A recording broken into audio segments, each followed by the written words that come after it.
चलो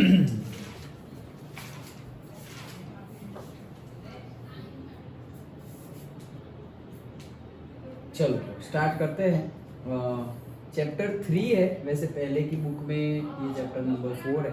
ओके, पहले वाला जो चैप्टर है वो निकल गया है, तुम्हारी नई बुक के रिलेटेड ही पीडीएफ है, रैशनलाइज्ड 2023-24।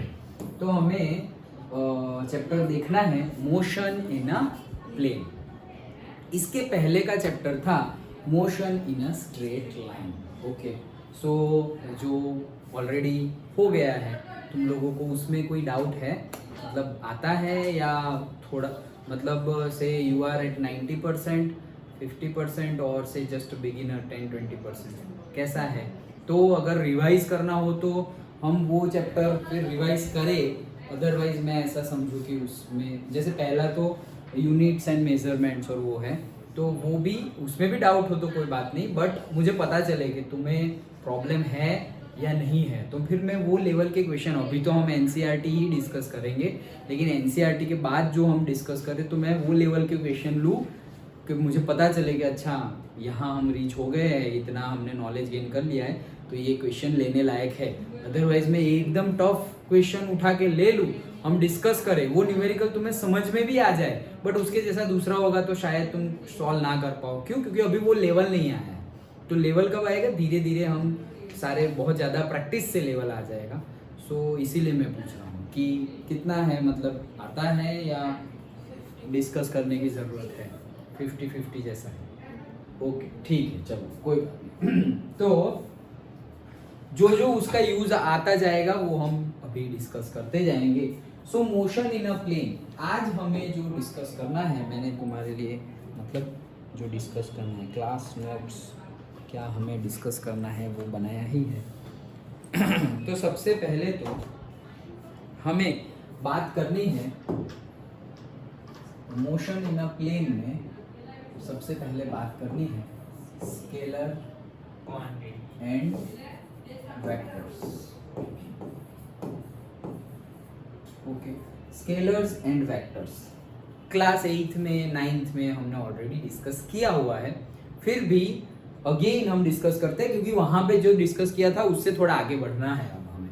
ओके, सो स्केलर्स, जैसे कि हमें पता है स्केलर्स क्वांटिटी वैसी क्वांटिटी होती है, वैसी प्रॉपर्टीज होती है, वैसी क्वांटिटी होती है जिसके लिए सिर्फ मैग्नीट्यूड ही इनफ होता है उसकी कैरेक्टरिस्टिक्स को डिफाइन करने के लिए। Only magnitude is that. Okay, only magnitude, उसको डिफाइन करने के लिए सिर्फ मैग्नीट्यूड ही काफी है स्केलर को डिफाइन करने के लिए। जैसे कि मैं बोलूं कि मास, ओके, तो मैं बोल दूं कि से मास इज से 70 kg। सो ये जो है कैसे डिफाइन होता है? जो नंबर होता है that is the magnitude, and with the number a particular unit will be there. Without unit, याद रखना, मैं क्लास 9 में और 10 में भी तुम्हें बहुत बताया था, 11th और 12th में तो बहुत ही ज़्यादा इंपॉर्टेंट है, उसके बगैर तो न्यूमेरिकल होगा ही नहीं, एक भी नहीं होगा। ऐसा नहीं कि सारे में से एक में उसका यूज आएगा, सभी में उसका यूज आएगा, एक भी न्यूमेरिकल विदाउट यूनिट कन्वर्जन नहीं होगा। ओके, क्योंकि सारे डिफरेंट डिफरेंट यूनिट्स में दिया हुआ होगा। कभी कभी ऐसा होगा बहुत ही सिंपल न्यूमेरिकल पूछ लिया है, लेकिन तुम्हें करना क्या है? सिर्फ यूनिट कन्वर्जन करके करना है। तुमने यूनिट कन्वर्जन किए बिना अगर सॉल्व कर दिया तो आंसर गलत आएगा। Okay, so that you have to see the specific way. Okay, particularly numerical statement पढ़ो तभी अंडरलाइन ही करते जाओ, क्वेश्चन पेपर में अंडरलाइन करते जाओ या कहीं वॉट एवर जहाँ क्वेश्चन पढ़ रहे हो अंडरलाइन करते जाओ, और न्यूमेरिकल में जो हम गिवन लिखते हैं वहां पे कॉन्शियसली लिखो कि अच्छा मास इतना केजी गिवन है, लाइक दैट। नाउ तो क्या क्या है? एक तो जो नंबर है, that particular number with its unit is called the magnitude of that particular property. तो ये है स्केलर। स्केलर को डिफाइन करने के लिए सिर्फ और सिर्फ मैग्नीट्यूड ही चाहिए, उसके लिए डायरेक्शन रिक्वायर्ड नहीं है। ओके, तो that we have to see. Suppose ये मेरा पॉइंट है, सपोज ये मेरा पॉइंट है say A and this is say point B. So A to B का बीच का डिस्टेंस सपोज मैं बोल दूं कि 10 किलोमीटर इज देयर और 10 मीटर और 10 centimetre what ever it is. So distance जो है ओके तो वो डिस्टेंस को डिफाइन करने के लिए आई डोंट रिक्वायर कि डायरेक्शन कौन सी है, हम सिर्फ इतना ही बोलते हैं कि the distance between point A and point 2 और say point A and point B इससे 10 सेंटीमीटर 10 मीटर 10 किलोमीटर। जैसे हम लोकेशन वाइज बोलते हैं कि से भरूच एंड सूरत के बीच का डिस्टेंस है से 70 किलोमीटर। कौन सी डायरेक्शन में ऐसा बोलते हैं क्या हम, कौन सी डायरेक्शन में डिस्टेंस, हम तो शॉर्टेस्ट डिस्टेंस की जब बात करेंगे तब डायरेक्शन की बात करेंगे। Okay so distance is also a scalar quantity. तो कौन कौन सी क्वांटिटी आएगी, से मास आएगा, देन मास के बाद आएगा say distance, then say pressure, temperature, volume, area, very important density. Okay तो ये सारी कौन सी प्रॉपर्टी है, स्केलर क्वांटिटी। उनको डिफाइंड करने के लिए we don't required a direction, simple. Now after that we have to see that vector quantity. So for vector quantity we need say magnitude and direction as well। हमें magnitude भी चाहिए और क्या चाहिए, डायरेक्शंस ऑल्सो रिक्वायर्ड। हमें magnitude भी चाहिए और डायरेक्शन भी चाहिए टू पर्टिकुलरली वेक्टर्स को डिफाइन करने के लिए। Now what are the vectors quantity, तो उसके एग्जांपल्स है say velocity, yes velocity, displacement, acceleration, momentum, yes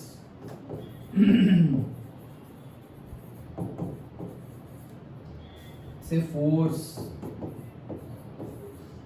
okay so ये क्या है, वेक्टर क्वांटिटी है।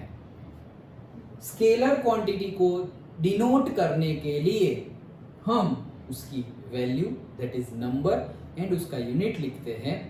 वेक्टर क्वांटिटी को डिफाइंड करने के लिए हम ये सपोज के डिस्टेंस तो से मास, तो mass m is equals to this much, वैसे हम लिखते हैं। वेक्टर क्वांटिटी को डिफाइंड करने के लिए वी विल राइट से पर्टिकुलर वो प्रॉपर्टी के रिलेटेड जो भी अल्फाबेट हो, से फोर्स दिखाना है तो हम बताएंगे क्या कि F एंड उसकी सर पे एरो दिखाएंगे। ओके दैट इज इसको प्रोनाउंस करेंगे हम वेक्टर F, और वेक्टर F प्रोनाउंस करें एस ये इस तरीके से या तो फिर इस तरीके से डिफाइंड किया जाता है। दोनों में डिफरेंस क्या है, बोल्ड किया जाता है। ओके तो या तो हम जनरली ये मेथड यूज नहीं करते क्योंकि कौन बोल्ड करते, किसी की पूरी लिखाई ही बोल्ड होती है, वही कहाँ है भाई ऐसे। ओके तो जनरली हम ऐसे ही शो करते हैं जिससे तुरंत पता चल जाए कि वो वेक्टर क्वांटिटी है। अंडरस्टूड सर यहाँ पे स्पीड भी क्या है? हाँ speed is also there. Okay speed also will be a say scalar quantity, yes okay हाँ सो स्पीड भी आएगी। सो बेसिक है, समझ में आ गया।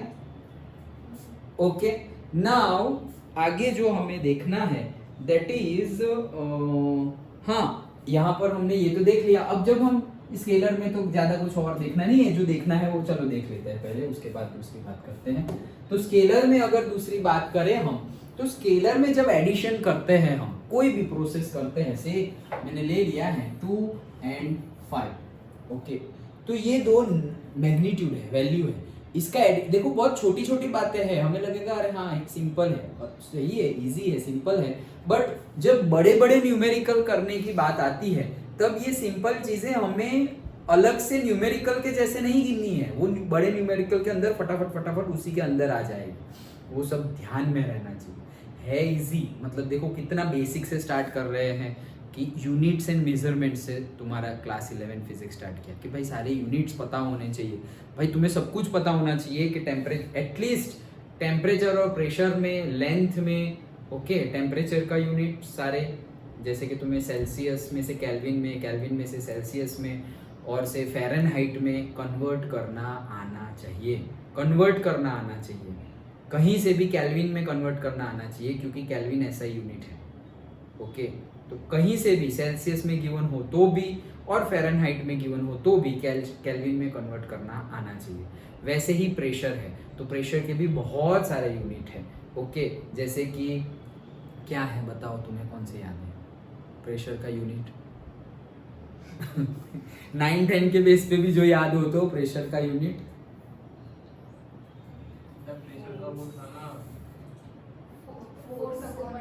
करेक्ट, उसके ऊपर से लाओ, यूनिट लाओ, डेफिनेशन, दैट इज दी उसका फॉर्मूला है, उसे तुम वो फाइंड कर सकते हो MLD, डायमेंशंस फाइंड कर सकते हैं, बट ये force by area say unit मिल जाएगा। बताओ क्या? फोर्स का क्या है? स्क्वायर पर second square, KG metre square पर सेकंड स्क्वायर। की फोर्स के लिए अगर हम लिखे केजी मीटर स्क्वायर पर सेकंड, फोर्स में तो सिर्फ मीटर होगा ना, नहीं तुम जो बोलो वो लिख रहा हूँ मैं तो। प्रेशर के लिए बोल प्रेशर के लिए, अच्छा ये प्रेशर के लिए क्या है? केजी मीटर, हाँ ये ऊपर कैसे मीटर लगे एरिया नीचे? न्यूटन इनटू मीटर होगा ना? नहीं रुको सर, हाँ तो वेट, न्यूटन इनटू ये मीटर इनवर्स, शायद न्यूटन मीटर इनवर्स नहीं, अरे तुम अभी बोले ना प्रेशर की डेफिनेशन बोले ना, what is pressure? Force divide by area, right? Newton. अब इसकी तो पता होगी तुम्हें दोनों की। देखो सर फोर्स की तो न्यूटन होती है, न्यूटन मीटर स्क्वायर होगा ना, एरिया मीटर स्क्वायर होगा। हाँ हाँ तो न्यूटन अपॉन ये newton metre square, newton upon metre square, yes this is the unit of ये प्रेशर। एक्चुअली मैं वो मीटर बेसिक में एक बार अच्छा। सोच रही थी। सो ये क्या हो गया? न्यूटन अपॉन मीटर स्क्वायर, ये है किसका यूनिट? हमारा प्रेशर का, ओके। तो प्रेशर का एक यूनिट है newton upon metre square, pressure का दूसरा एक यूनिट है PA, that is full form में अगर लिखे तो पास्कल, क्योंकि पास्कल ने ढूंढा था, okay. So 1 newton, okay, 1 newton पर metre square, okay, is equals to कितने पास्कल है पता है? नहीं पता, ओके। देखो यहां पर हम बात करेंगे से पहले तो बार कितने सारे होते हैं, अरे ये फिर हम वो चैप्टर में जा रहे हैं, सिर्फ अभी बता दे रहा हूँ। बार होता है, देन एटमॉस्फेयर होता है, देन मीटर ऑफ H2O होता है, देन mm ऑफ Hg होता है, देन टॉर होता है, ये सारे यूनिट है किसके?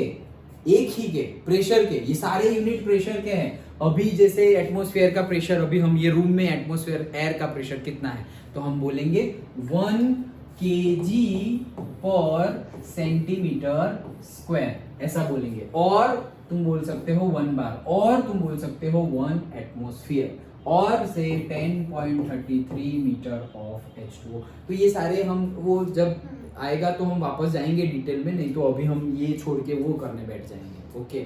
बट सारी चीजें पता होनी चाहिए। तो हम कहाँ थे? यहाँ थे, ओके। तो ये सब अब क्लीन करो, ओके।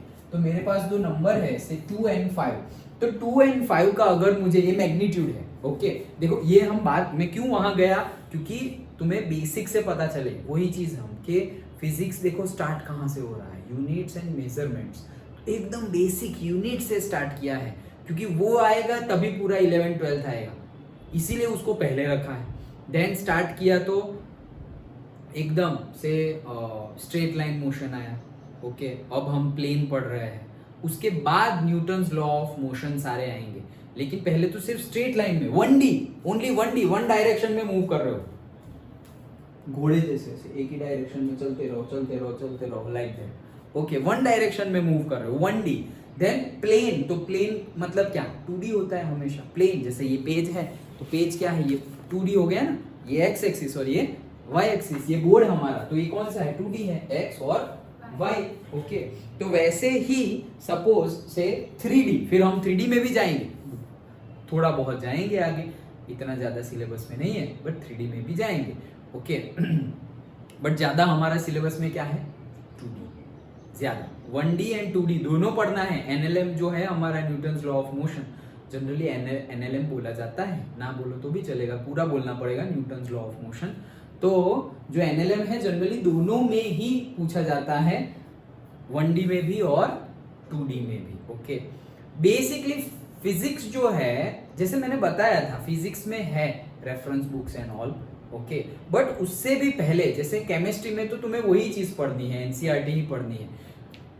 कई भी जगह पर NCERT स्किप नहीं कर सकते हम, कि भाई ये बहुत ही अच्छी रेफरेंस बुक मिल गई है, या कोई कोचिंग इंस्टीट्यूट है उन्होंने पब्लिश की है, हर बार क्वेश्चन उसी में से आते हैं, इम्पॉसिबल। ऐसा हो ही नहीं सकता कि उन्हीं की बुक में से हर बार क्वेश्चन पेपर आए, हो ही नहीं सकता ऐसा। हाँ, पब्लिसिटी के लिए सब लोग बोलते हैं, पब्लिसिटी के लिए बोलते हैं कि हमारी बुक में से इतने परसेंटेज क्वेश्चन आए, इतने, अरे वो बुक में सब कुछ आ जाएगा तो फिर क्या परसेंटेज क्वेश्चन। मैं बोल दूं कि भाई तुम्हारा लास्ट 5 इयर्स के पेपर, 10th का, सपोज 10th का बोलूं कि लास्ट 10 इयर्स के और 5 इयर्स के क्वेश्चंस पेपर हम इकट्ठा कर दे, भाई ये सारे क्वेश्चंस प्रोबेबल क्वेश्चंस हैं, तुम्हें 90-95% क्वेश्चन तो उसी में से आएंगे, क्योंकि उसमें सब आ गया है, 5 to 10 इयर्स में सारे ही क्वेश्चंस आ गए हैं, ये कोई कहने की बात नहीं हुई।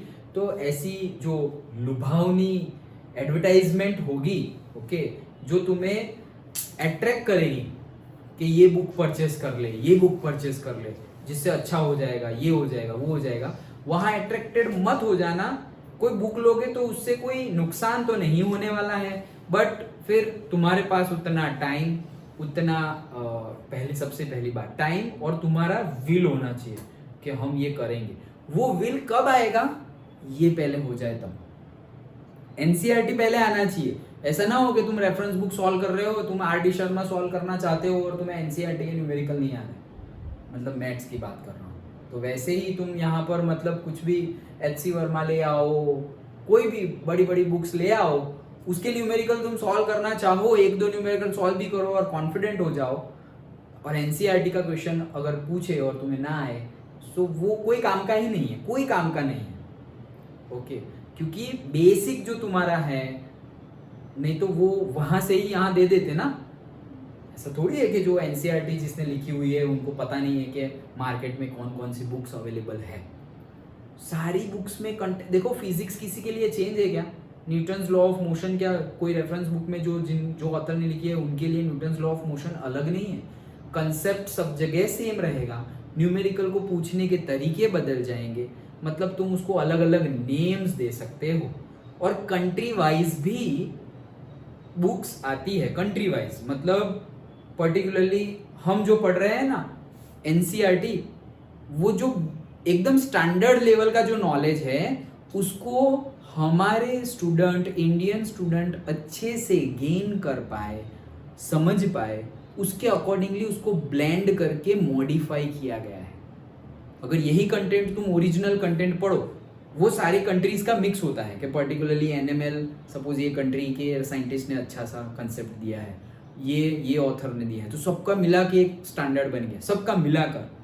बट जो NCERT है उसमें उन्होंने मेहनत करके सिंपल लैंग्वेज में और धीरे धीरे लेवल, तुम न्यूमेरिकल्स देखोगे तो न्यूमेरिकल्स में भी लेवल धीरे धीरे बढ़ेंगे। ओके, तुम डायरेक्टली लास्ट वाले न्यूमेरिकल सॉल्व करने जाओगे ना तो वैसे हड़बड़ा जाओगे, क्योंकि क्या है भाई ये सब, ऐसे एक एक करके स्टेप बाय स्टेप बढ़ोगे तो तुम्हें समझ में आएगा। ओके, और प्रैक्टिस करने के लिए जो भी स्टूडेंट है, जो भी रेफरेंस बुक यूज करते हैं, उनकी NCERT भी खत्म नहीं होती। एक चैप्टर उठा के, कोई भी चैप्टर उठा के उसके पीछे न्यूमेरिकल्स देख लो कितने दिए हुए हैं। मोर देन 50 न्यूमेरिकल्स सारे चैप्टर्स में, मोर देन 50, वो भी एक्सरसाइज, एग्जाम्पल्स अलग। ओके, तो करो भाई पहले, तो ऐसी लुभावनी एडवर्टाइजमेंट आएगी तुम्हारे सामने स्कूल में से, और से ऑनलाइन कुछ देख रहे हो उसमें से, वहां पे फंसना मत। ओके, सबसे पहले ये करो, ये कर लो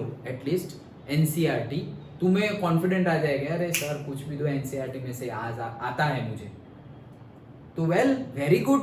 अब चलो हम जाते हैं हायर लेवल पे, फिर रेफरेंस बुक पकड़ो, प्रीवियस ईयर क्वेश्चन पेपर पकड़ो, और सबसे बेस्ट तो है प्रीवियस ईयर क्वेश्चन पेपर, क्योंकि तुम्हें पता चल जाता है, फिर तुम पीएचडी लेवल की प्रिपरेशन कर रहे हो लेकिन वैसा एग्जाम में पूछा ही नहीं जाने वाला हो, उसका क्या मीनिंग है। एचसी वर्मा और वो तुम फिजिक्स में मास्टर करना हो ना, तो तुम एचसी वर्मा मैंने पढ़ी है भाई, मेरे में बोला है, मैंने तो बंद किया है, अच्छा ओके।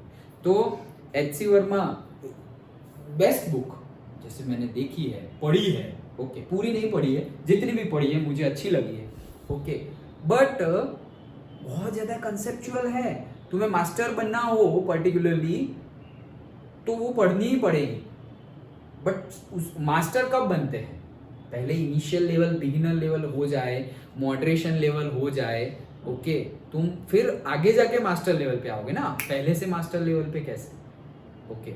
और अगर पहले से मास्टर लेवल पे जाना है तो तुम्हें फिर वही बुक में से ये सारी चीजें भी पढ़नी पड़ेगी जो बेसिक है वो, ओके। 2-2 वॉल्यूम्स है, 2-2 बड़ी बड़ी बुक्स हैं, तो है बढ़िया बुक, ओके, बट तुम्हारे लिए अभी इतना हो जाए, उसके बाद स्टेप बाय स्टेप जाओ, नहीं तो क्या होगा, डर आ जाएगा।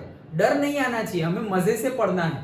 न्यूमेरिकल सॉल्व ना हो कोई बात नहीं, देखेंगे आगे कौन सी मेथड से सॉल्व होता है, उसके लिए जो नॉलेज क्यों सॉल्व नहीं हो रहा है, क्योंकि वो नॉलेज नहीं है, इसलिए वो नॉलेज गेन कर लेंगे, अब सॉल्व हो रहा है, वही तो है भाई, डरने की तो बात ही नहीं है, स्ट्रेस लेने की तो बात ही नहीं है, ओके, समझ में आ गया। तो पहले एनसीईआरटी पे एकदम अच्छे से फोकस करो, कोई न्यूमेरिकल तुम्हें ऐसे वर्बली याद हो जाने चाहिए, वो वाला एक न्यूमेरिकल था ना, वो लिफ्ट वाला, वो मंकी वाला न्यूमेरिकल था ना, उसमें ऐसा करना है, वो लिफ्ट वाला न्यूमेरिकल था ना, उसमें एक्सेलरेशन ऑपोजिट लेना है, ऐसे तुम्हें याद रह जाना चाहिए, इतनी बार रिपीटेशन हो जाना चाहिए, तो माना जाएगा कि हाँ तुम्हारा पक्का हो गया। एंड देन प्रैक्टिस के लिए तुम फिर कोई भी रेफरेंस बुक उठाओ, दैट इज गुड। समझ में आया, ये कहना जरूरी था, आज फिजिक्स का पहला लेक्चर है इसीलिए इतना टाइम हमने लिया। चलो हम वापस टॉपिक पे आते हैं। तो 2 and 5 इसका मुझे एडिशन करना है, तो कैसे एडिशन करते हैं, डायरेक्टली कि भाई 2 + 5 = से 7, माइनस करना है तो भी माइनस कर दिया, = से -2 मल्टीप्लाई कर दिया से 10, एंड डिवाइड कर दिया तो व्हाटएवर से 0.4 और व्हाटएवर, ये हम सिंपली जो करते हैं नंबर करते हैं वैसे, स्केलर में भी वैसे ही करना है। बट जब स्केलर्स में, पर्टिकुलरली स्केलर्स की बात कर रहे हैं, नॉट वेक्टर्स, वेक्टर्स के लिए वो आगे पढ़ेंगे हम, स्केलर्स की जो बात है, तो स्केलर्स का तुम एडिशन करो और स्केलर का तुम सब्ट्रैक्शन करो, एडिशन एंड सब्ट्रैक्शन, अभी इनको रहने दो, ये दोनों की बात चल रही है, एडिशन एंड सब्ट्रैक्शन करो तो उनके यूनिट सेम होने चाहिए, बेसिक है हमें पता है, ओके, बट सेम होने चाहिए, रूल है क्या, जैसे कि मैं ऐसा बोल दूं 10 किलोमीटर, कहां से आवाज आई, आपके पास में से कोई ब्राइट लाइट निकली हुई है, यहाँ से तो कहीं नहीं थे, वहाँ कहीं से था, वीडियो भी चल रहा है, फोन में से तो नहीं है, पता नहीं सर, आपके पास एकदम लाइट आई थी, ये सब टैग वैग में कहीं था,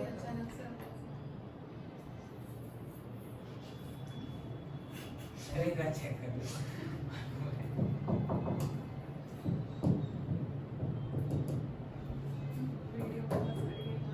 हाँ सर वीडियो पॉज करके देख लो, फोन में, हाँ वो देख लो, तो वीडियो चल रहा है लेकिन, नहीं देख लो उसमें क्या हुआ, अब वीडियो में देख लो, अच्छा तो बाद में देखेंगे अभी, चलो चलो चलो भगवान बैठे हैं, अभी क्यों डरना कोई, कैसे पटाखा हम खोल जाते,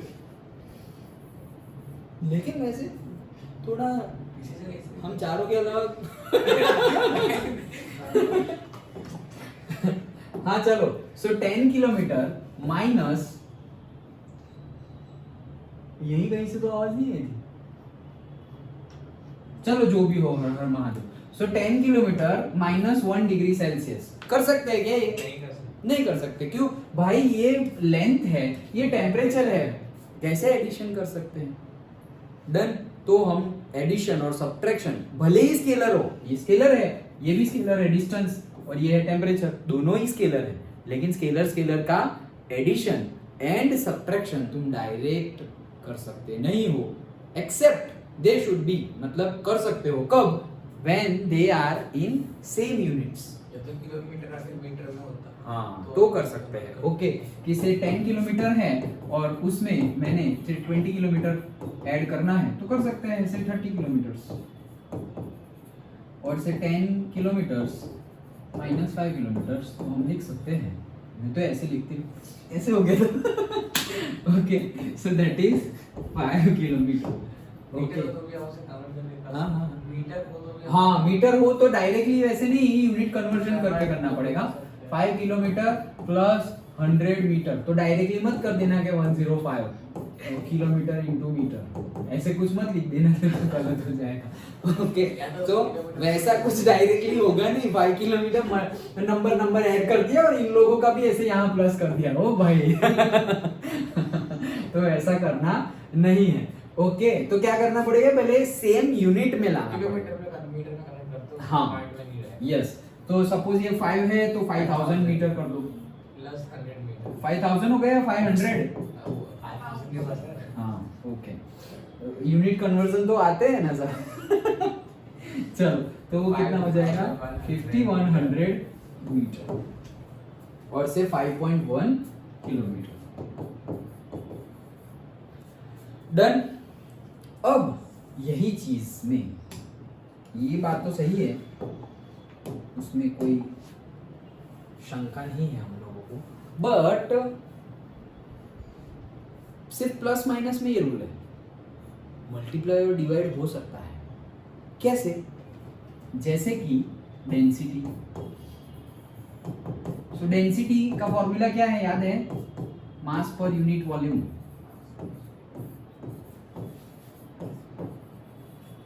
मास पर यूनिट वॉल्यूम। तो डेंसिटी लिखने के लिए सपोज मैं ऐसा लिख सकता हूं, 10 kg divided by 1 metre cube, so that will be equals to 10 kg पर मीटर क्यूब। 10 बाय 1 डायरेक्टली कर सकते हैं हम मल्टीप्लाई में और डिवाइड में। ये मल्टीप्लाई है, डिवाइड में say speed is equals to distance upon time. So distance is equals to speed into time. So speed है मेरी 10 मीटर पर सेकेंड इंटू टाइम है मेरा से 2 सेकेंड। तो डायरेक्टली हम कर सकते हैं 10 इंटू 2 20 मीटर पर second multiplied by second, second cancel, so the distance will be 20 metre.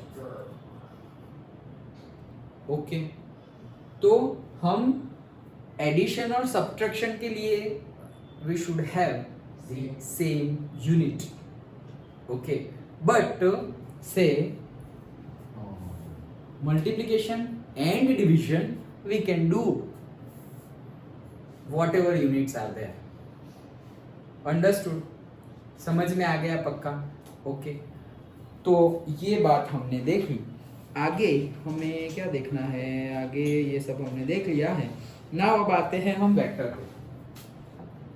तो ये स्केलर की बात हुई। ओके, अब वेक्टर की बात करें तो वेक्टर को डिनोट करने के लिए हमने बोला ना, जैसे कि वेलोसिटी है तो एरो ऐसे रखते हैं और बोल्ड में रखते हैं, तो ऐसे हमने वेक्टर लिख दिया है। अब उसका मैग्नीट्यूड फाइंड करना हो अगर, तो हम उसका मॉड्यूल निकालते हैं। क्या निकालते हैं? मॉड्यूलस और मॉड्यूल। ओके, मॉड्यूल निकालते हैं। देखो, जो चीज जरूरी है, बीच में मुझे मैथ्स के क्लास लेने पड़ेंगे सबके, भले ही तुम बायोलॉजी हो, लेकिन फिजिक्स में इतना मैथ्स है कि मुझे लेने पड़ेंगे। हाँ, तो मॉड्यूलस है, वेक्टर्स है, इंटीग्रेशन है, डेरिवेशन है, उसके क्लास मुझे लेने पड़ेंगे, तभी फिजिक्स के न्यूमेरिकल हो पाएंगे। So we will take in between, जब भी जरूरत पड़ेगी तब हम बीच में ही ले लेंगे। सो क्या है, मतलब अभी अभी पढ़ा है और अभी उसी के रिलेटेड न्यूमेरिकल करेंगे तो हमें याद रह जाए। ओके, सो से वेक्टर, तो इसका मॉड्यूल अभी जब वेक्टर निकालेंगे तो ऐसे होता है कि भाई x1 square plus x2 square square root में, वो सब हम पढ़ेंगे लेकिन जब निकालने का होगा तब। बट जो मॉड्यूलस ऑफ वेक्टर है तो वो जब निकाल लो उसके बाद उसको ऐसे डिनोट किया जाता है विदाउट एरो, विदाउट एरो। हाँ, तो और पॉजिटिव भी हो जाता है, मॉड्यूलस के बाहर नेगेटिव हो पॉजिटिव हो, बाहर आके क्या हो जाएगा, पॉजिटिव हो जाएगा।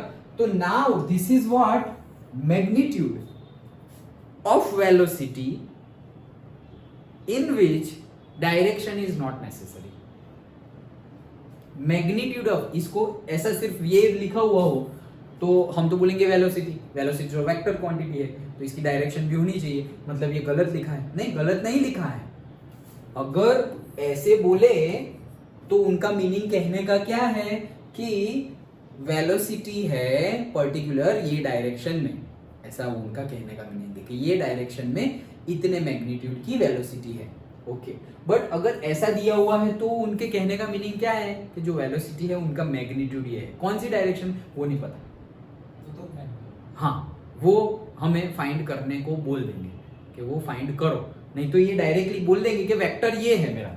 जैसे कि हम ऐसे लिखते हैं vector v is equals to say 2i plus से 3j 2D में, अभी 3D होगा तो kd आ जाएगा। ओके, तो ये बोल दिया हमने ये वेक्टर है, ये वेक्टर का मैग्नीट्यूड फाइंड करो। ये तो डायरेक्शन हो गई कि भाई i डायरेक्शन मतलब से x डायरेक्शन में ये 2 यूनिट आगे बढ़ रहा है, जैसे कि ये xy है, ये x और y। तो भाई ओरिजिन से स्टार्ट करें तो यहाँ 1 और 2, तो भाई ये यहाँ 2 में आगे बढ़ा x में और y में 1 2 और 3 आगे बढ़ा, तो ऐसे गया फिर वापस ऐसे गया, मतलब कैसे गया, तो वो यहाँ से यहाँ गया है ऐसे। तो इसको शो करना हो तो हम ऐसे बोलेंगे 2i प्लस 3j। तो इससे तो मुझे डायरेक्शन मिली कि भाई से हॉरिजॉन्टल के साथ पर्टिकुलरली से 60 डिग्री में ये डायरेक्शन है, तो ये तो एंगल मिल जाएगा, डायरेक्शन मिल जाएगी। तो ये तो डायरेक्शन है, बट उसका मैग्नीट्यूड क्या है, 2 है या 3 है, वो कुछ नहीं है, उसका मॉड्यूल निकालो तब उसका मैग्नीट्यूड पता चलेगा। समझ में आया? तो फिर हम आगे जाके हम करेंगे 2 का स्क्वायर 4 प्लस 3 का स्क्वायर 9 तो उसे रूट 30, वो उसका मैग्नीट्यूड है। वो आगे हम सब पढ़ेंगे डिटेल में, लेकिन ये समझने के लिए इतना तो पता होना चाहिए हमें कि वेक्टर में कैसे डिनोट करते हैं और क्या दिया होगा। ऐसे दिया होगा मतलब क्या, वो मैग्नीट्यूड की बात कर रहे हैं, ऐसे दिया होगा तो मतलब क्या, वो मैग्नीट्यूड विद डायरेक्शन की बात कर रहे हैं, लेकिन मैग्नीट्यूड डायरेक्टली गिवन नहीं है। अंडरस्टूड? श्योर? ओके, चलो, तो ये हमने वेक्टर की बात की। हाँ तो हाँ लूंगा ही ना, तो मतलब दोनों लूंगा, मैथ्स तो अलग लूंगा और ये फिजिक्स का मैथ्स भी बीच बीच में जो आएगा वो लूंगा। बट ये वीक में हमारी एक तो मंडे तो मैंने ही छुट्टी दी थी, छुट्टी नहीं दी थी, छुट्टी तो एक भी नहीं दी थी, तुम लोग आए नहीं थे। ओके, और फिर हम, मेरी तबीयत ठीक नहीं थी तो हमने पढ़ाई नहीं की थी।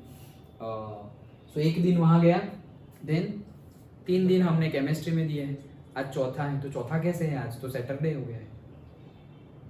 बीच में बारिश की वजह से हम नहीं आए थे, तीनों नहीं आए। तीनों नहीं। हाँ, एक दिन तीनों नहीं आए थे, मैं 2 दिन नहीं आया हूँ। एक दिन तीनों नहीं आए थे और एक दिन छुट्टी हो गई, तो 2 दिन तो गए और आज 4th हो गया ना, 3 और 1 4 हो गए ना। हाँ, तो हम करेंगे मैथ्स भी करेंगे। ओके, वो लोग ये लोग उस दिन ये लोग नहीं आएंगे। नहीं, उनको आना है, वो प्रैक्टिस करनी है उनको। हाँ, अगर पर्टिकुलरली तुम्हें बायोलॉजी पढ़ना हो घर पे रह के, ऐसा हो तो कर सकते हो, अदरवाइज केमिस्ट्री और फिजिक्स तुम करने के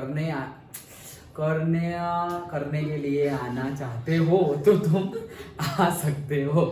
ओके, तो पर्टिकुलरली मुझे बता देना कि सर, मैं बता दूंगा कि हम कल मैथ्स करने वाले हैं, तो तुम्हें कि सर हम केमिस्ट्री करने आएंगे, सो पढ़ना तुम व्हाटएवर। और अगर ऐसा रहा तो मैं पर्टिकुलरली तुम्हारे लिए क्वेश्चंस भी रेडी करके रखूंगा, तो पर्टिकुलरली तुम वो क्वेश्चन सॉल्व करने की ट्राई कर सकते हो। ओके, चलो। हाँ, तो कल, हाँ ये बात से याद आया कि कल हम एक टेस्ट रखेंगे। ओके, तो वो केमिस्ट्री का ही रख दे जितना हमारा अभी हुआ है। Modern periodic table. हाँ, मॉडर्न तक ही पढ़ाया। मॉडर्न मॉडर्न के वो आगे हाँ मतलब इलेक्ट्रॉनिक कॉन्फ़िगरेशन तक हाँ। हमने पढ़ाया है। ओके मतलब हमने डिस्कस उसी में किया है। उसी में आ गया ना वो मॉडर्न। हाँ उसी में आ गया, उसी में आ गया। तो मॉडर्न पीरियोडिक टेबल तक का हमने डिस्कस किया है।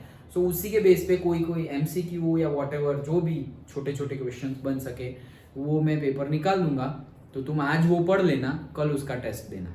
ओके तो कल हम छोटा ही 20-25 मार्क्स का, अभी तो कहाँ इतना कुछ डिस्कस किया, 3 ही तो लेक्चर हुए हैं। ओके सो हाँ लेकिन निकलेंगे क्वेश्चन तो जितने निकालने होंगे नहीं, कितना है एनसीईआरटी में तो एक एक सेंटेंस से क्वेश्चन निकल सकते हैं। सो टाइम मैं तुम लोगों को मैसेज कर दूंगा, इवनिंग का ही रहेगा टाइम मोस्टली अराउंड 4-5 o'clock जैसे। ओके हम 6 तक कंप्लीट करना है, मुझे भी जाना है तो 6 तक हमें कंप्लीट करना है।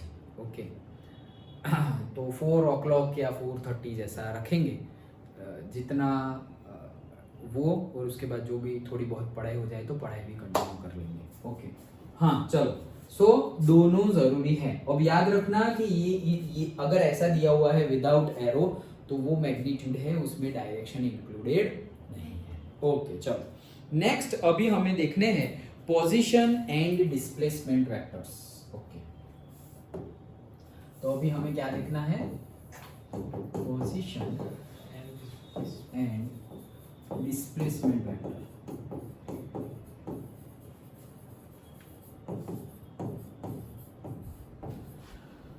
ओके कोई भी ऑब्जेक्ट को हम पढ़ रहे हैं in a plane.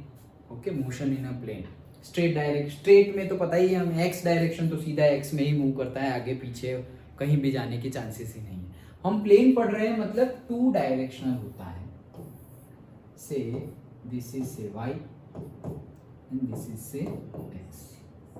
So 2 axes will be required to move in a plane. 2D motion के लिए 2 axes required है प्लेन में। अगर बात करें तो ये तो हम ड्रॉ कर रहे हैं, इसलिए ड्रॉ ना करें तो भी हम तो 2D में ही मूव करते हैं ना, कभी भी ऐसे चलो तो कभी भी ऐसे स्ट्रेट स्ट्रेट थोड़ी चलते रहते हैं, मुड़ेंगे टर्न लेंगे। ओके हम तो 3D में मूव करते हैं, ऐसा भी नहीं कि सिर्फ 2 डायरेक्शन, सिर्फ 2 डायरेक्शन में ऐसा तुम नियम ले लो कि आज से मैं 2 डायरेक्शन में चलूंगा तो भी प्रॉब्लम सिचुएशन हो जाएगी। ओके तो एक तो ये चाहिए, दूसरा चाहिए हमारा घर मतलब क्या, ओरिजिन। ओके कि कहीं भी हम जाएंगे तो जाएंगे कहाँ से, ओरिजिन से ही जाएंगे, और फिर आएंगे कहाँ पर, ओरिजिन पे ही आएंगे। ओके तो axis to axis should be there and reference point should be there, and that reference point will be say our point origin O. Now let us say that my object starts from origin obviously and reach to the point A, reach to the point A, reach to the point A at time t.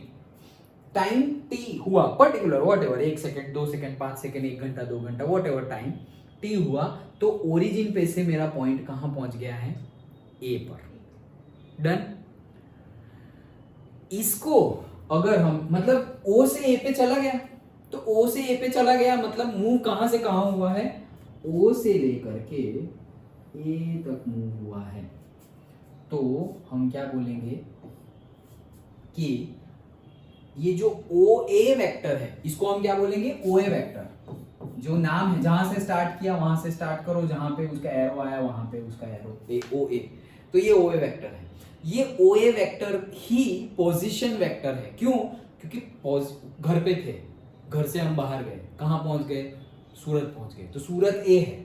Okay तो यहां से वहां तक की जो direction है वो यहां हमें पोजीशन, इसीलिए इसको क्या बोला जाता है, डायरेक्शन भी मिलती है और मैग्नीट्यूड भी मिलता है, दोनों मिल जाता है, इसलिए इसको क्या बोला जाता है, पोजीशन वेक्टर। उसकी पोजीशन पता चलती है कि O के रिस्पेक्ट में वो कहां गया, O के रिस्पेक्ट में वो कहां गया है। तो O के रिस्पेक्ट में हम O पर थे और यहां से ये डायरेक्शन में हम इतने गए हैं। ऑलवेज जब ग्राफिकली हम देखें तो यूनिट वाइज स्केल वाइज होता है, तो पर्टिकुलरली से 1 सेंटीमीटर इज इक्वल्स टू कोई भी स्केल हो 1 किलोमीटर। ओके तो फिर हमें मेजर करना होता है कि सपोज हाँ 5 सेंटीमीटर है तो 5 किलोमीटर हुए हैं, तो इसको देख के ही हमें पता चल जाएगा कि 5 किलोमीटर। अगेन वेक्टर की बात आई तो ये बात याद रख लो कि वेक्टर है तो हमने ऐसे वेक्टर, इसमें कुछ हुआ? हाँ सर ब्लिंक सर इसी में ब्लिंक हुआ है। लाइट भी ब्लिंक हुई? नहीं सिर्फ वो ब्लिंक हुआ है। सिर्फ ये ब्लिंक हुआ? हाँ ब्लिंक तो हुआ। हाँ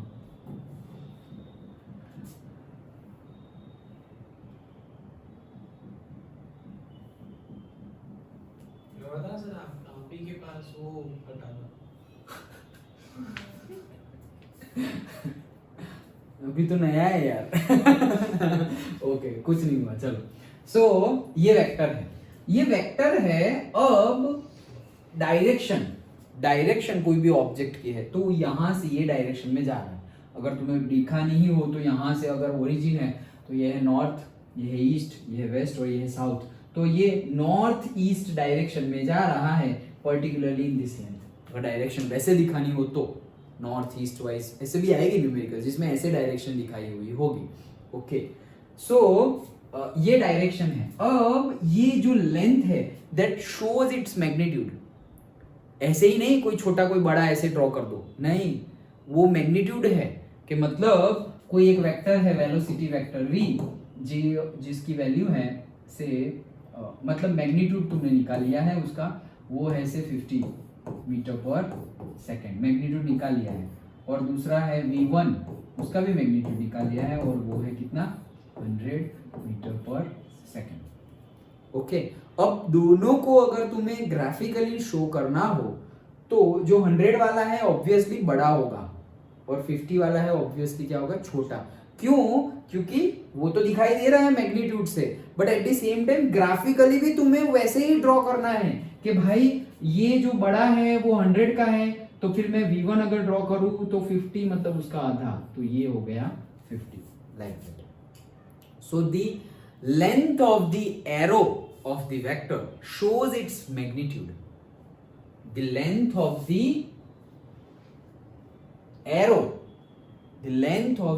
arrow shows the magnitude of that particular property. Okay, and that will be according to scale. Scale के accordingly होगा। यहाँ से तुम ऐसे 5 सेंटीमीटर मान लो तो फिर वेक्टर वेलोसिटी वेक्टर है तो भाई 5 मीटर पर सेकंड, ऐसा नहीं, स्केलिंग दिया हुआ होगा 1 सेंटीमीटर इज इक्वल टू से 10 मीटर पर सेकंड, तो 5 सेंटीमीटर हुआ है तो 50 मीटर पर सेकंड लाइक दैट। आगे जब न्यूमेरिकल करेंगे एक्सट्रीम, ये हम बेसिक पढ़ रहे हैं तो इसीलिए अभी ये सब है। वो टाइम पे न्यूमेरिकल के टाइम पे ये सब चीजें पता ही होनी चाहिए हमें। बुक में भी ऐसे ही तुम्हें एग्जाम्पल देंगे ऐसा एज्यूम करके कि तुम्हें तो ये सब आता ही है ना, तो उस टाइम पे ये सब डिस्कस करने का कोई मीनिंग है नहीं। अंडरस्टूड? ओके चलो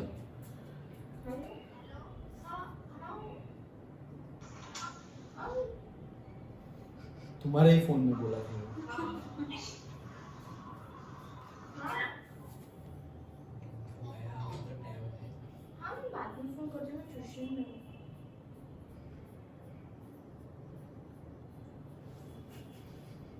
चलो हाँ तो क्या हुआ, इसीलिए यही बेस्ट है एरोप्लेन। अभी 3-4 महीने से तो मैं बहुत प्लेन में घूम रहा हूँ। इवनिंग टाइम हो एरोप्लेन।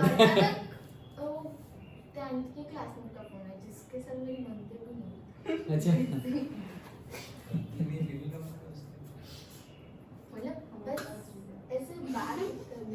काम के लिए था ना, तो फोन आया था। अच्छा कोई नहीं, बात कर लेना। अभी मैं जब आ रहा था तो एक पेरेंट्स का भी कॉल आया था कि कंप्यूटर क्लास करवाना है, ऐसे बोल रहे थे। मतलब कंप्यूटर क्लास नहीं होता है, तो बोले तो क्या होता है? तो मैंने बोला साइंस मैथ्स होता है। हाँ तो वो भी तो करना है। मैंने वो हाँ तो वो बोलो ना। तो बोले 8 और 12th में है। 12th तो अभी स्टार्ट नहीं किया है, मतलब दिस ईयर नहीं है। तो बोले तो 8 तो होगा ना? उनका हाँ तो क्या होगा? उनका मैं आपको बाद में कॉल करता हूँ। बाद में कॉल करो नहीं, मतलब इंक्वायरी ही थी, बट पता नहीं बहुत टाइम लेकर बोल रहे थे और मैं जल्दी में था, तुम्हारा क्लास लेना है। ओके बोलो ठीक है, मैं बाद में बात करता हूँ। हाँ चलो कहाँ पहुंचे थे, हाँ यहाँ थे हम, कि ये लेंथ शो करता है। Okay, now so this OA vector is known as position vector, जो उसकी पोजीशन शो करता है। एंड उसको जनरली पोजीशन वेक्टर को हम शो करते हैं वेक्टर R से। पूरे फिजिक्स में जब भी अगर पोजीशन वेक्टर शो करनी हो तो हम स्मॉल r से डिनोट करते हैं। तुम कुछ भी लिख सकते हो, बट जनरल केस जो साइन कन्वेंशन जो पहले से यूज होता आ रहा है वो बता रहा हूं, तो वो हम यूज करते हैं वेक्टर r। तो ये हो गया हमारा पोजीशन वेक्टर। चलो मान लो कि वो पहुंच गया यहाँ पर, एट टाइम t था, यहाँ पे है से t dash. So t dash time which is obviously greater than that of the t। Okay, तो t डैश टाइम पे ये यहां से यहां पहुंच गया है। ओके, तो देखो भले ही वो a से b पहुंचा है, लेकिन हमारी आइडेंटिटी तो हमारा घर ही होता है। भले ही तुम यहाँ से सूरत चले जाओ, फिर सूरत से मुंबई चले जाओ, लेकिन मुंबई में कोई पूछेगा कि कहाँ से आए हो, तो तुम सूरत थोड़ी बोलोगे, भरूच से आए हैं वही बोलोगे। ओके, तो यहाँ से ही हमारा आएगा वेक्टर, ये है पोजीशन वेक्टर ऑफ बी, और हाँ OB, पोजीशन वेक्टर से OB, और से उसी को डिनोट करना हो अलग से तो से R डैश। समझ में आ गया। अगर हमें डिस्प्लेसमेंट ढूंढना हो, वेक्टर क्वांटिटी, डिस्प्लेसमेंट वेक्टर में आता है ना, डिस्टेंस स्केलर में, डिस्प्लेसमेंट वेक्टर में। So displacement is the smallest distance, straight line smallest distance between the 2 points, initial and final. तो से यहां से मैं ये क्या हुआ,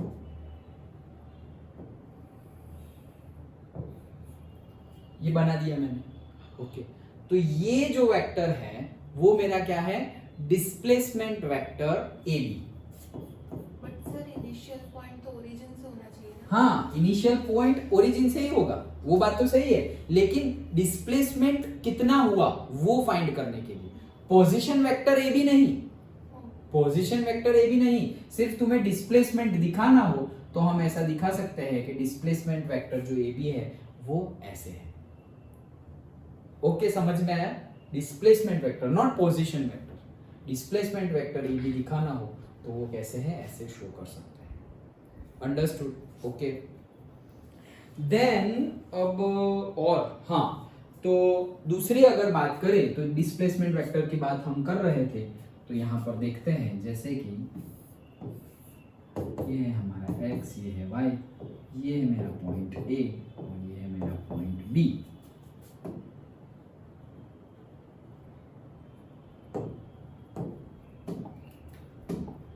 सो मान लो कि हम यहाँ से यहाँ जा रहे हैं, यहाँ पे कोई पॉइंट है A, B और say C। So we are going from point A to point C to point B. Initial point A, final point B, in between point C. Now, if we want to find the displacement here, okay, so what we will do? It is the smallest straight line distance. तो यहाँ से straight line में जो होता है वही मेरा है displacement vector AB। समझ में आया? स्ट्रेट लाइन में जो भी है। हाँ, अगर कोई दूसरा रास्ता है तो दूसरा रास्ता हम ऐसे भी ले सकते हैं।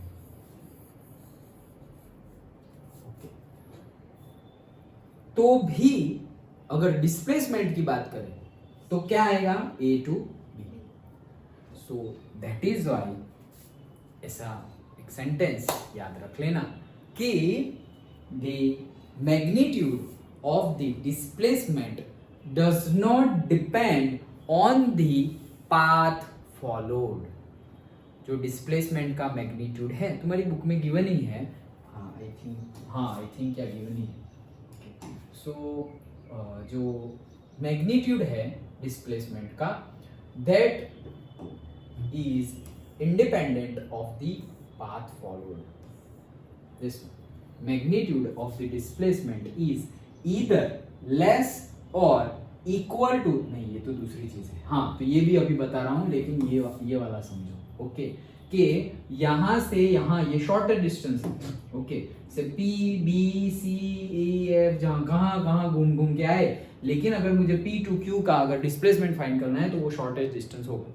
फिर चाहे वो तुम P D Q जाओ, चाहे तुम P A B C Q जाओ, या फिर तुम P C F Q जाओ, कोई भी, लेकिन शॉर्टेस्ट डिस्टेंस अगर फाइंड करना हो तो डिस्प्लेसमेंट मैग्नीट्यूड, डिस्प्लेसमेंट का मैग्नीट्यूड और से displacement itself does not depend on the path followed. जो पाथ फॉलो होता है, भले ही तुम यहाँ से जाओ वहां से जाओ, वही चीज हमने ड्रॉ की है कि तुम कोई भी वे में से जाओ, लेकिन वो डिपेंड ही नहीं करता है, मतलब तुम्हारा यही है, कोई एक तीसरा रास्ता तुमने ढूंढ लिया तो तीसरा रास्ता तुम ऐसे ऐसे ऐसे करके ऐसे भी जाओगे, लेकिन वॉट एवर डिस्प्लेसमेंट दो पॉइंट के बीच का फाइंड करना है, सो पाथ फॉलो को तो कंसीडर ही नहीं करना है। तुम कोई भी पाथ फॉलो करके आओ ना भाई, कोई भी पाथ, जैसे कि यहाँ से तुम्हें जाना है अंकलेश्वर, तो तुम केबल ब्रिज से जाओ, गोल्डन ब्रिज से जाओ, रिवर में से तैर के जाओ, जैसे जाना है वैसे जाओ, does not depend on the path followed, okay, वहां पहुंच गए, बस दैट्स इट। समझ में आ गया? तो ये बात आपने देखी डिस्प्लेसमेंट के बारे में। सो वही चीज, the displacement of the object does not depend on the actual path taken by the object between the 2 points and it is just the straight line distance, okay।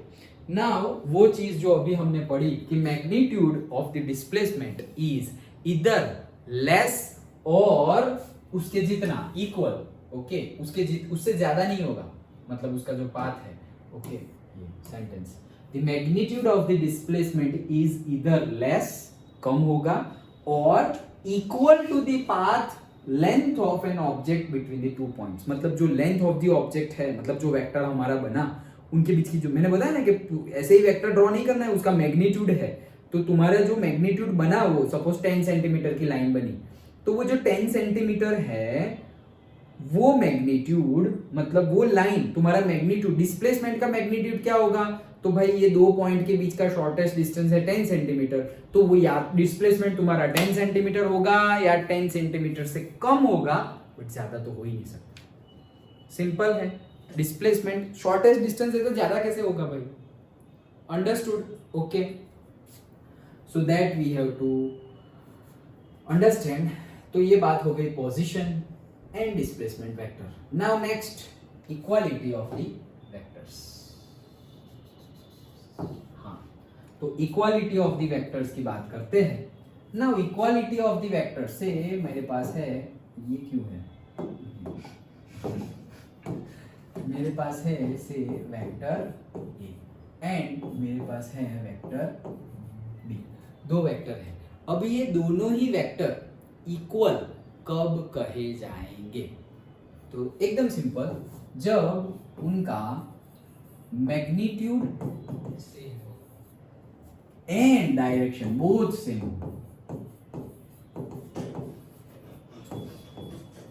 जब उनकी दोनों चीजें सेम हो, मैग्नीट्यूड भी सेम हो और direction भी same हो, तब उसको कहा जाएगा इक्वल वेक्टर्स, और से equality of vectors, equal vectors बोलेंगे। जैसे कि अगर इन दोनों का मैग्नीट्यूड और डायरेक्शन सेम हो तो हम उनको क्या बोलेंगे, दोनों वेक्टर्स क्या है, एक दूसरे के इक्वल है। जैसे कि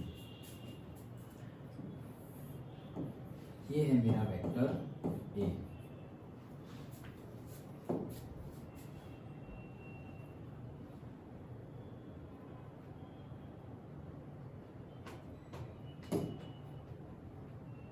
नहीं पैरेलल लाइन यहां से कैसे ड्रॉ करूंगा, ऐसे ड्रॉ करते हैं। हाँ, ये है मेरा वेक्टर ए। वैसे ही दूसरा, सपोज ये है मेरा वेक्टर से बी, ओके, तो ये एक वेक्टर है ए, दूसरा है बी, तो पता कैसे चलेगा, तुम्हें उठा के रखना पड़ेगा वहां पर, ओके। तो कैसे रखेंगे, पैरेलली, इसका जो टेल है, इसको टेल बोलते हैं, उसको हेड बोलते हैं, टेल और हेड, ओके। तो ये टेल है, ये भी टेल है, तो दोनों के टेल एक ही पॉइंट पे ले आओ, तो इसको मैं मूव करते करते जा रहा हूं और ये टेल दोनों का सेम हो गया। अब दोनों का टेल सेम हुआ तो क्या दोनों का हेड भी सेम है? हाँ। अगर है तो इक्वल वेक्टर है, और अगर नहीं है तो इक्वल वेक्टर नहीं है। क्यों? क्योंकि भले ही उसके ऊपर आ गया, जैसे ये यहाँ आ गया और बी यहाँ तक चला गया, ओके, तो ये इक्वल नहीं है। क्यों? क्योंकि डायरेक्शन तो सेम है बट मैग्नीट्यूड सेम नहीं है, क्योंकि ये लेंथ थोड़ी बढ़ गई ना, तो वो बी थोड़ा लंबा है, मतलब उसका मैग्नीट्यूड थोड़ा ज्यादा है। तो सिर्फ डायरेक्शन नहीं, सिर्फ ऐसे मत देख लेना कि हाँ पैरेलल ही तो है तो इक्वल है, नहीं, पैरेलल है तो इक्वल है नहीं, मैग्नीट्यूड भी सेम होना चाहिए। मतलब तुम कैसे चेक कर सकते हो? एटलीस्ट स्केल से कि भाई ये 10 सेंटीमीटर है, ये भी 10 सेंटीमीटर, और हॉरिजॉन्टल के साथ एंगल गिन लो कि हॉरिजॉन्टल के साथ ये 30 डिग्री है, हॉरिजॉन्टल के साथ ये भी 30 डिग्री है, और दोनों की लेंथ 10 सेंटीमीटर है, तो yes they are equal vectors. अगर एक की 9.9 और एक की 10 है तो भी नॉट इक्वल, 9.9 और 10 को भी हम इक्वल गिनेंगे नहीं। Understood? Okay, so this is about the equality of the vectors that we have seen. Multiplication equality कहाँ गया? नहीं लिखा मैंने, ओके हमने देख तो लिया है, हाँ यहाँ लिखा है इक्वालिटी ऑफ वेक्टर्स। तो हेड एंड टेल जो है वो आ जाने चाहिए इक्वल। अगर ऐसा है से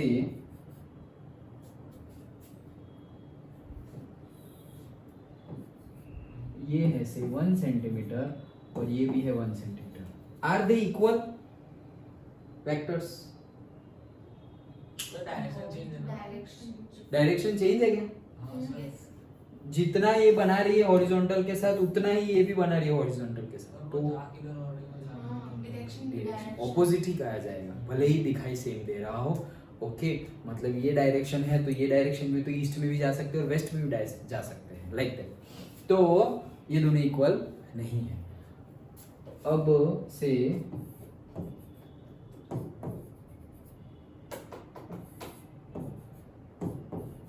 ये दोनों ये तो काफी सेम होगा।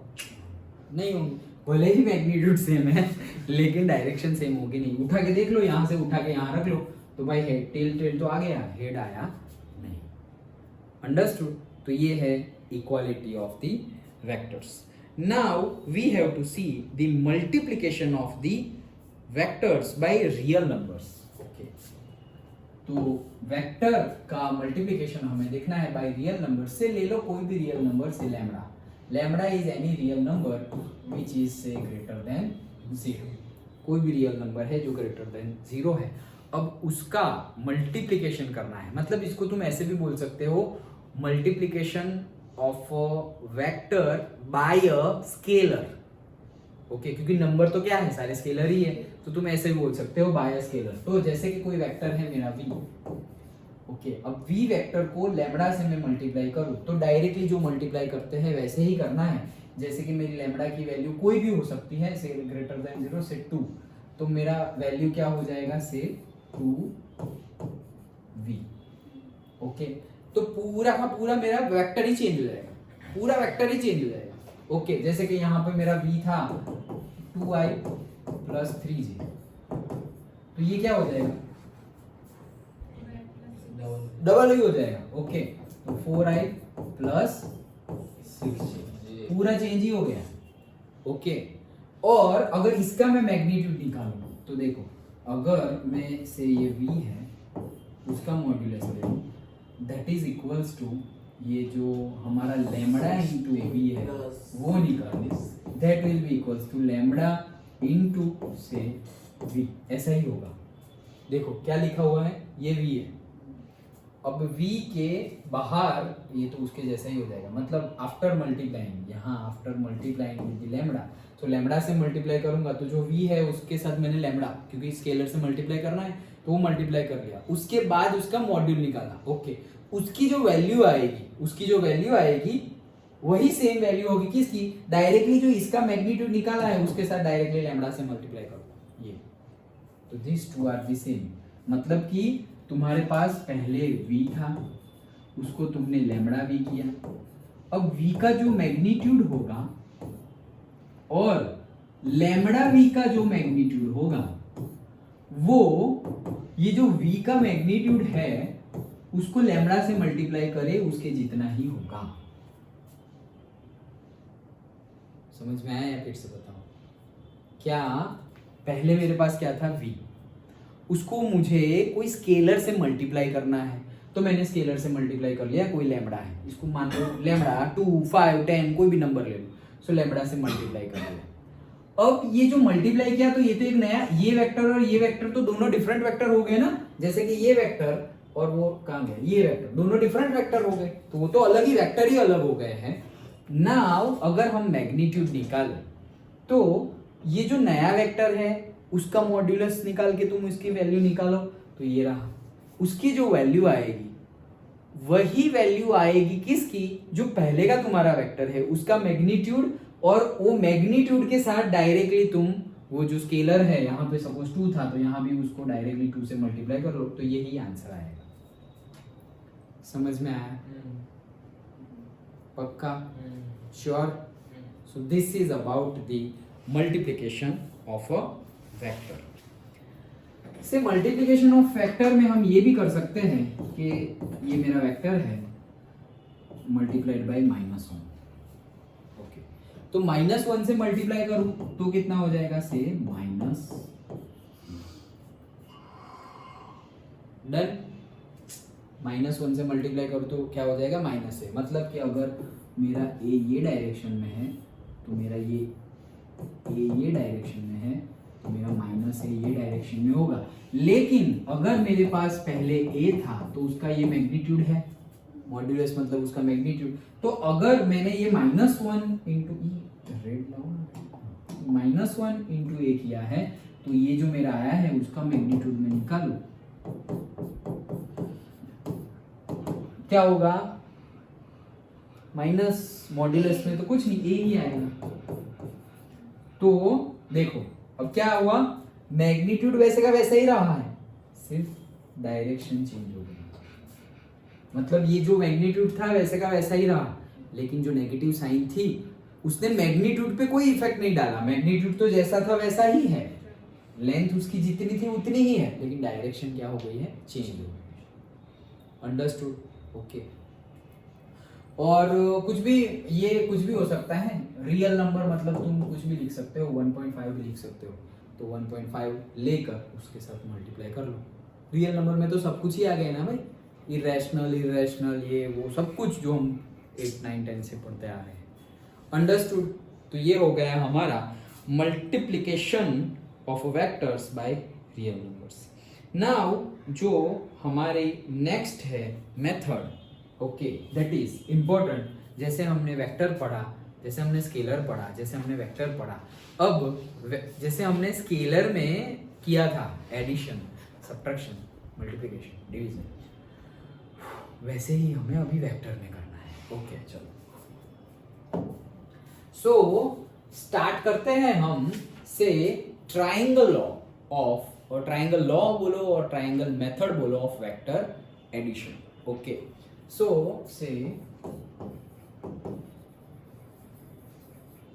ट्राइंगल लॉ और से मेथड ऑफ वेक्टर एडिशन। देखो दो लॉ हमें पढ़ने हैं, एक लॉ है triangle law of vector addition और दूसरा है parallelogram law of vector addition. School में हो गया ये सब? ओके, तो मतलब आइडिया है ऑलरेडी थोड़ा बहुत तुम लोगों को। ओके हाँ, गुड।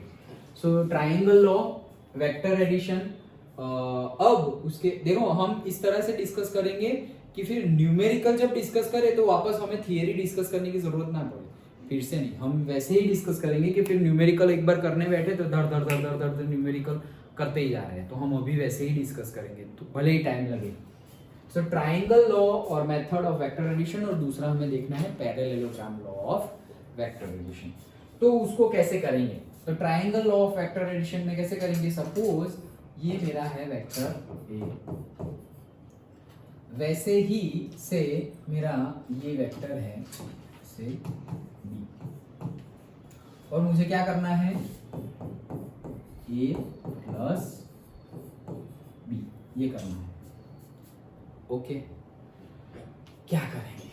तो पहले ए है तो पहले ए को ले लो, देन बी है तो क्या करेंगे, जो हमारा ए का हेड है, हेड उसको बी के टेल से ज्वाइन करेंगे। याद रखना टेल टेल ज्वाइन मत कर देना, ओके। भले ही ट्रायंगल दिखने में लगे ना कि ओ भाई ये तो ट्रायंगल नहीं बनेगा, अब भाई नहीं बने तो नहीं बनेगा ही, बट दिखने में शायद ना लगे, ये हमारा वैसा ही होने वाला है, ओके। नहीं तो मैं टेल में लगा दूं यहाँ पे, हाँ सर मस्त ट्रायंगल बन गया, नहीं बट टेल टेल नहीं ज्वाइन करना।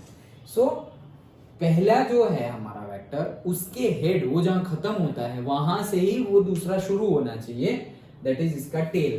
तो ये इसको उठा के यहाँ ले आओ, जितनी लेंथ हो उतनी ही लेंथ अभी बी का हेड और ए का टेल ज्वाइन कर देंगे। हाँ, ए के टेल से, अब ये लगा दिया हमने, अब ए के टेल से हमें बी का हेड ज्वाइन करना है। और याद रखने के लिए याद रख लो, हमें इनिशियल पॉइंट जहां से शुरू किया था वहां से फाइनल पॉइंट को कनेक्ट करना है, याद रखने के लिए।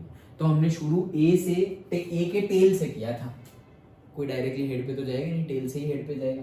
सो ए के टेल से किया था और हम खत्म हुए हैं बी के हेड पर।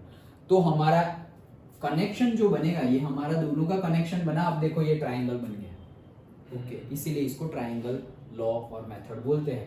अब एरो इस डायरेक्शन में रखिए, इस डायरेक्शन में, तो उसी के लिए मैंने बताया क्या, इनिशियल से फाइनल गए हुए, तो ये इनिशियल और ये फाइनल, तो यहाँ पे हमने ऐसे डायरेक्शन शो कर दिया है। So this vector shows A plus B understood, समझ में आया? तो this is about A and B vector of से triangle method of vector addition. और उसी में अगर हमें करना हो तो वैसे कोई भी न्यूमेरिकल वैल्यू दे दे तो भी तुम कर पाओगे, राइट? अगर ऐसा हो तो अभी हम इसी के बेस पे छोटे छोटे न्यूमेरिकल्स मैं तुम्हें दूंगा करने के लिए, ओके। जैसे कि कल केमिस्ट्री का हम छोटा सा टेस्ट रखने वाले हैं, वैसे ही छोटे से टेस्ट में मैं तुम्हें दूंगा। यही चीज करनी है जो चीज हमने अभी डिस्कस की, वही कल के नहीं, कल नहीं, जब इसका करेंगे तब। तो करना क्या है, कैसे भी हो, देखो जैसे कि मेरे करना है C प्लस D करना है, तो मेरा C है ऐसे, और D है ऐसे। तो C प्लस D करना है तो कहाँ ज्वाइन करेंगे? सर देखो हमें वही करना है, इसका हेड और इसका टेल, फिर बाद में जो हो हाँ। तो इसके टेल, पहले C के हेड पे आ जाओ और फिर इसका टेल, तो इसका टेल यहाँ है, फिर उसके पैरेलल लाइन ऐसे ड्रॉ करनी है, तो ऐसे ही पैरेलल लाइन यहाँ से तुम ऐसे ड्रॉ करोगे तो ये आ जाएगा से D और ये C। और अब ये दोनों को कनेक्ट कर देना है, दोनों को कनेक्ट कर दिया। अब इनिशियल से फाइनल, तो पहले क्या था तुम्हारे पास C का टेल था और अब D का हेड है, तो यहाँ से यहाँ गए हैं तो डायरेक्शन आएगी दिस। सो ये हो गया हमारा से C प्लस। सर हम लोग सी को ले जा सकते हैं, C को भी लेके जा सकते हैं, that is we are going to see the next one which is known as commutative law of vector addition, okay. जो हम क्लास 8th 9th में पढ़ते थे, कॉम्यूटेटिव प्रॉपर्टी और से एसोसिएटिव लॉ, कॉम्यूटेटिव 8 में भी नहीं, शायद 6 7 में पढ़ते थे, okay. Commutative, associative, distributive property, वही सब चीजें हैं। चलो तो देखते हैं कि, अच्छा यही देख लेते हैं कि ये हमने देख लिया है C और यहाँ पे ही A और B। अब हम ये क्या किया था, हमने A B किया था। अब हम करते हैं क्या, B प्लस A। क्या करते हैं, B प्लस A। तो सबसे पहले मेरे पास B होना चाहिए, ओके। तो मैंने B, ये जो है वो B ले लिया, ये रहा, ये B ले लिया, जो था वही इतना ही, ओके। देन A, तो मेरा A कहाँ था, यहाँ था, तो B के हेड से A का टेल, तो B के हेड से ये रहा और A का टेल, तो मतलब मुझे ड्रॉ करना है ऊपर लेके जाओगे आप।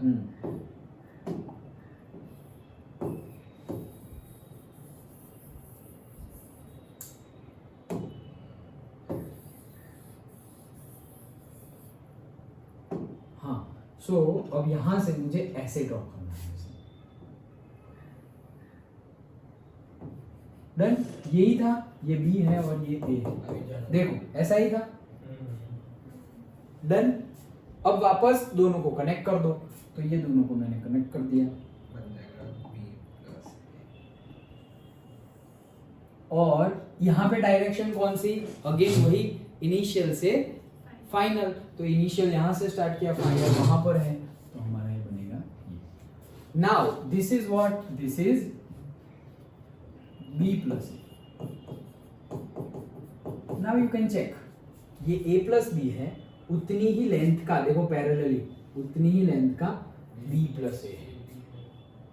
Okay, so we can say that A plus B is equals to b plus a, which is known as